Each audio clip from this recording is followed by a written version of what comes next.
안녕하세요. 저는 직전에 쳤던 IELTS 시험이 성적이 생각보다 좋게 나와서 드디어 IELTS를 졸업하게 되었습니다. 제가 세알을 보니까 IELTS에 쓴 돈이 한 200만 원 정도 되는 것 같더라고요.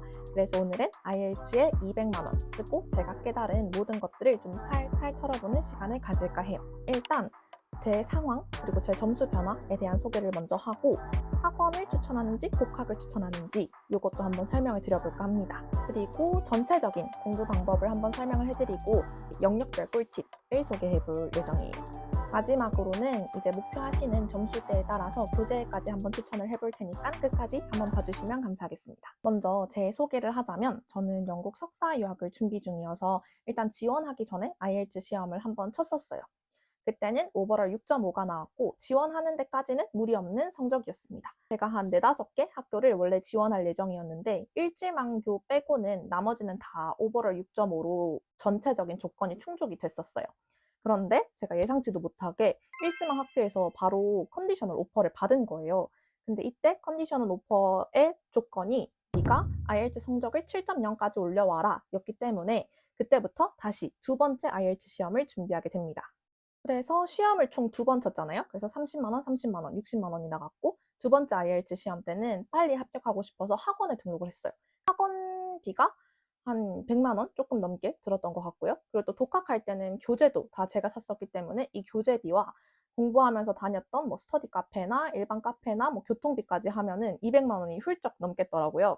이렇게 제 피 같은 돈 200만 원이 들어간 IELTS 후기 시작합니다. 제가 IELTS 공부 타임라인을 정리하다 보니까 영국 학교에서 컨디셔널 오퍼를 받았던 날이 3월 12일이었어요. 그때가 새벽이었는데요. 3월 12일 날 컨디셔널 오퍼를 받고 너무 좋아서 잠을 잔 이후에 눈 뜨자마자 바로 학원으로 달려갔습니다. 그래서 3월 12일 낮에 IELTS 학원을 등록을 했고요. 그리고 최근에 쳤던 IELTS 시험은 4월 12일 딱 한 달 뒤에 시험을 쳤습니다. 그래서 한 달 만에 과연 성적이 얼마나 상승했냐 그게 궁금하시죠? 제가 처음 쳤던 시험은요. 리스닝 6.5였고요. 리딩이 7.5, 라이팅이 6.5, 그리고 스피킹이 6.0이었어요. 스피킹 때문에 저도 조금 충격을 먹긴 했습니다. 그리고 이따 공부법 파트에서 조금 더 자세히 설명해 드리겠지만 제가 한 달 동안 진짜 열심히 공부를 했거든요.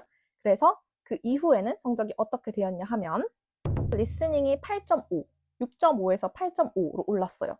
그리고 리딩이 8.0이 나왔습니다. 한 달 만에 7.5에서 8.0으로 오른 거고요. 라이팅은 그대로였어요. 6.5가 나왔고 스피킹도 조금 올라서 6.5가 나왔습니다. 그래서 오버롤 7.5에 이치 6.5를 다 달성한 상태입니다. 제가 딱 전형적인 한국인의 점수를 받은 것 같아요. 리딩, 리스닝에서 확 이렇게 올리고 스피킹, 라이팅이 조금 부족한 그런 상황이라고 보시면 되겠습니다. 그래서 어쨌든 학교에서 저한테 요구했던 조건이 7.0에 이치 6.5였는데 오버롤 7.5를 달성해서 매우 기분이 좋은 상태입니다. 그러면 다음 파트인 학원 대 독학을 한번 이야기를 드려볼게요. 사실 저는 학원에서 한 달 만에 6.5에서 7.0으로 올려야 되는 상황이었기 때문에 1대1 수업을 수강했어요. 그래서 남들보다 조금 더 비쌌을 것 같긴 한데 학원비는 100만 원이 조금 더 들었습니다. 한 달에. 많이 비싸죠? 그래서 제가 학원 대 독학을 둘 다 해본 사람으로서 굳이 구별을 해보자면 솔직히 의지만 있으면 독학도 완전 가능할 것 같아요. 저는 둘 다 해본 입장에서. 비교를 해보자면 저는 일단 내가 경제적인 여유가 있다 하시는 분들한테는 학원을 사실 강력 추천드리긴 해요. 왜냐하면 학원에 가면 제가 고민해야 될 것들이 그냥 사라지거든요. 저는 시키는 걸 좀 잘하는 스타일이거든요. 그냥 이거 하라면은 묵묵히 하는 스타일이에요. 그래가지고 학원에 가서 강사님이 시키시는 대로 그냥 매일매일 열심히 숙제하고 매일매일 복습하고 이렇게 했더니 이제 성적이 오른 케이스라 내가 경제적으로 여유가 좀 있고 또 시키는 걸 잘하고 또 내가 시간적인 여유가 부족해서 일일이 교재를 찾아보거나 커리큘럼을 찾아보기가 귀찮다 하시는 분들한테는 저는 무조건 학원을 추천드리기는 합니다. 그런데 제가 독학도 의지만 있으면 무조건 가능하다고 했잖아요. 근데 진짜거든요. 그래서 제가 어떻게 공부했는지 그 공부 방법도 조금 설명해 드리도록 할게요. 저는 학원을 다니긴 했지만 학원의 수업 방식이 제가 숙제를 열심히 해오면 그 숙제한 걸 토대로 수업 시간에 피드백을 주시고 스피킹이나 라이팅 같은 경우는 피드백 이후에 실제로 1시간 정도 이렇게 말해보는 시간을 갖는 그런 스타일의 수업이었어요. 그래서 결국 제가 숙제를 해가지 않으면 전혀 학원 수업이 의미가 없게 되는 거죠. 저는 약간 시험 준비할 때 의지가 약해진다고 생각을 했기 때문에 이번에 학원을 돈을 내고 나니까는 숙제를 미루지 않고 열심히 하게 되긴 하더라고요. 근데 독학하실 때도 내가 의지가 있어서 학원에서 시키는 것처럼 매일매일 숙제를 할 수 있다 하시면은 진짜 전혀 독학도 문제가 없을 것 같아요. 저는 일주일에 주 3회 정도 학원을 나갔는데요. 학원에 갈 때마다 캠브리지 리스닝, 리딩, 라이팅 이렇게 한 세트를 풀어 갔어야 했어요. 문제를 한 세트씩 풀고 그리고 오답풀이까지 하는 게 숙제였단 말이죠. 그래서 저는 약간 꼭 합격하고자 하는 의지가 강했기 때문에 선생님께 말씀드려서 남들보다 숙제를 조금 더 많이 한 편이긴 하거든요. 그래서 제가 총 몇 개를 풀었냐면 한 달 동안 캠브리지 16, 17, 18, 19를 다 풀었어요. 근데 캠브리지 교재 한 개에 테스트가 4세트가 구비되어 있거든요. 그래서 저는 캠브리지 16, 17, 18, 19의 4세트씩 다 풀고 그리고 학원에서 제공해주는 모의고사 2회까지 풀어서 총 시험이랑 똑같이 18번 정도를 미리 풀었다고 생각하시면 됩니다. 한 달 동안 18번이나 실제 시험이랑 똑같은 분량의 시험을 그리고 비슷한 레벨의 시험을 푼 거잖아요. 그래서 조금 열심히 공부했다고 할 수 있겠죠. 약간 제 자신이 조금 자랑스러워지네요. 그래서 제 공부 방법은 딱히 특별할 건 없고 학원에서 숙제를 내주는 대로 캠브리지 교재를 16, 17, 18, 19 완전 완파를 했고요. 그리고 학원에서 주어지는 모의고사까지 열심히 푼 것밖에는 없습니다. 대신에 실제 시험과 똑같은 유형, 비슷한 레벨, 그리고 시간도 딱 정해서 정말 시험처럼 모의고사 치듯이 매 숙제를 했다는 점, 이것만 알아주시면 될 것 같아요. 스피킹 같은 경우는 학원에서 기출문제를 유형별로 모아서 주셨거든요. 그게 제가 얼핏 생각해도 한 몇백 개가 됐던 것 같아요. 그래서 한 번 수업을 갈 때마다 거의 A4 용지 7쪽씩 문제가 가득 차 있었고 거기에 대한 답변을 생각해 갔었습니다. 그래서 숙제로는 미리 A4 용지 7쪽에서 8쪽 정도 되는 질문을 읽어보고 거기 답변할 거리들을 생각해 보는 정도로 해갔고요. 그리고 실제 수업 시간에 선생님과 40분에서 1시간 정도는 항상 스피킹으로 이야기하는 시간을 가졌어요. 근데 사실 스피킹 같은 경우는 기출문제가 구글에 다 나와 있단 말이에요. 그래서 혼자 공부하실 때는 구글링 하시거나 챗GPT한테 물어서 기출문제를 최대한 많은 양을 확보하셔서 모든 질문에 대한 대답을 생각해 보시면 도움이 많이 될 것 같아요. 그 다음으로 영역별 꿀팁에 대해서 이야기 드려볼까 하는데 사실 영역별 꿀팁이랄 게 없는 것 같아요. 왜냐하면 이게 내가 문제를 많이 풀다 보면 자연스럽게 감이 생기거든요. 근데 그 감이 저는 영역별 꿀팁이라고 생각한단 말이죠. 그래서 이 영상을 보시는 분들은 그냥 냅다 문제를 많이 푸셨으면 좋겠긴 해요. 왜냐면 그렇게 해야지만 나만의 풀이법이 생기잖아요. 아, 이런 유형이 나오면 이렇게 풀어야겠다. 리스닝에서 이런 단어가 나오면 내가 주의 집중을 해야겠다. 이게 내가 체득하는 게 가장 중요하기 때문에 무조건 많이 푸는 걸 추천드립니다만 그래도 제가 체득한 방법이 누군가한테는 도움이 될 수 있으니까 영역별로 한번 이야기를 해보겠습니다. 먼저 리스닝이랑 리딩은 성적이 좀 많이 오른 편 중에 하나예요. 특히 리스닝 같은 경우에는 6.5에서 8.5까지 올랐고 리딩은 7.5에서 8.0까지 올랐습니다. 근데 제가 두 번째 IELTS 시험을 준비하면서 깨달았던 게 이 리스닝과 리딩은 완전히 패러프레이즈 싸움이구나 이걸 깨달았던 것 같아요. 그래서 리스닝이랑 리딩 같은 경우에는 문제에서 묻는 단어가 지문이나 혹은 듣기 하는 그 파트에 다른 단어, 똑같은 뜻을 가진 다른 단어로 나와 있으면 그게 정답이었습니다. 예를 들어서 문제에서 이 change가 뭔지를 찾으라고 한다면 본문이나 듣기 지문에서 the shift is 어쩌고 저쩌고 라고 나오는 게 정답이에요.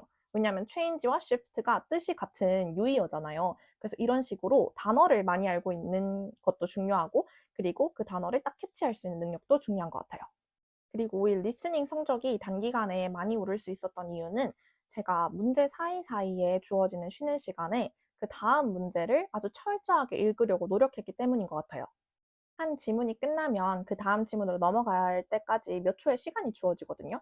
근데 첫 시험 칠 때는 그 시간에 그냥 대충대충 다음 문제가 뭔지 보고 만약에 제가 다 못 읽으면 지문을 들으면서 동시에 그 문제를 풀면 된다고 생각을 했습니다. 근데 이게 막상 지문을 들으면서 또 질문에서 묻는 게 뭔지까지 동시에 파악하는 게 쉽진 않더라고요. 그래서 정말 쉬는 타임에 정신을 바짝 차리고 리스닝 지문에 나와 있는 단어 한 개까지 꼼꼼히 읽어두려고 노력을 많이 했어요. 그리고 요즘은 리스닝에서 페이크도 굉장히 많이 나오는 것 같더라고요. 이게 뭐냐면 예를 들어서 지문에 A가 골프에 대한 내용이고 B가 테니스에 대한 내용이라고 쳐볼게요.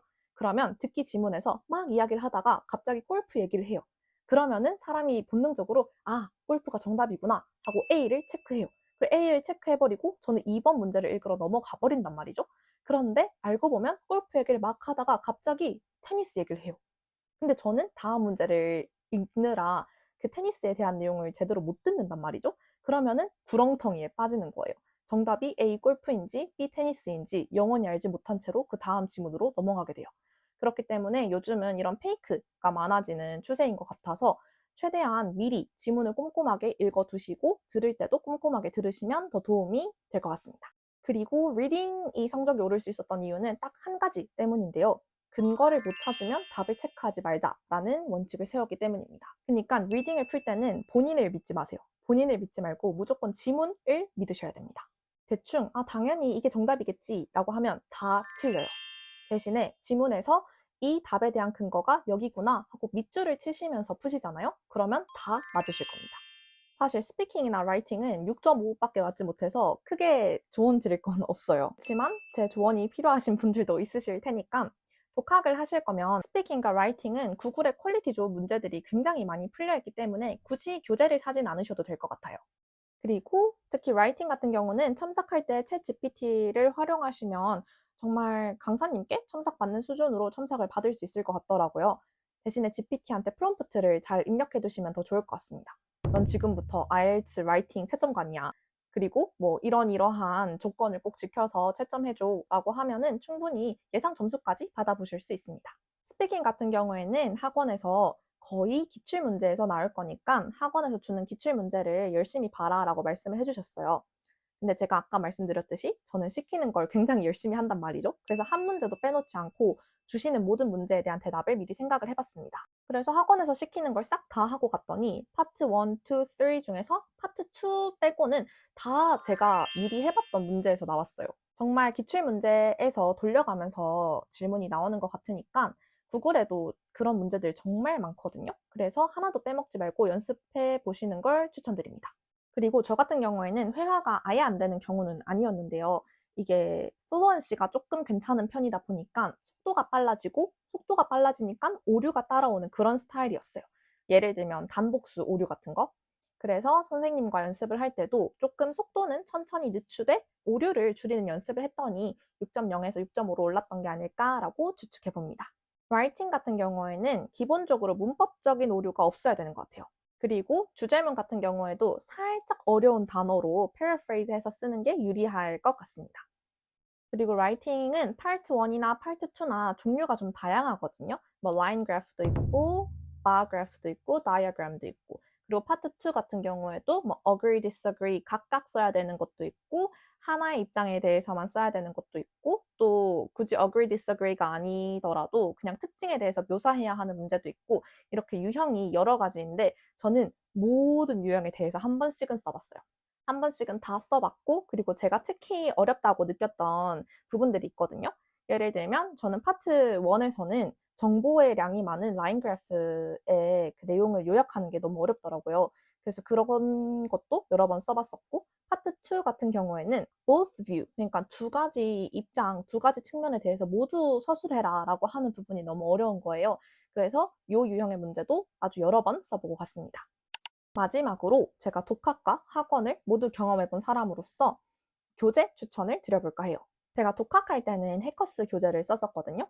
왜냐면 그때는 IELTS에 완전 처음 들어가는 거니까 캠브리지 같은 어려운 교재를 시작하고 싶지 않은 거예요. 그리고 캠브리지엔 다 영어밖에 없잖아요. 그래서 그게 너무 싫어서 해커스 교재를 사서 딱 한 회씩만 풀어보고 시험에 들어갔단 말이죠. 근데 나중에 학원 가서 들으니까 이 해커스 교재는 조금 어렵진 않은 편이라고 하시더라고요. 그래서 저는 여러분들이 만약에 목표 점수가 6.0까지다 하시면은 해커스 교재로 기초부터 시작하시는 걸 추천드리고, 내 목표 점수가 오버롤 6.5 이상이다 하시는 분들은 무조건 캠브리지를 추천드립니다.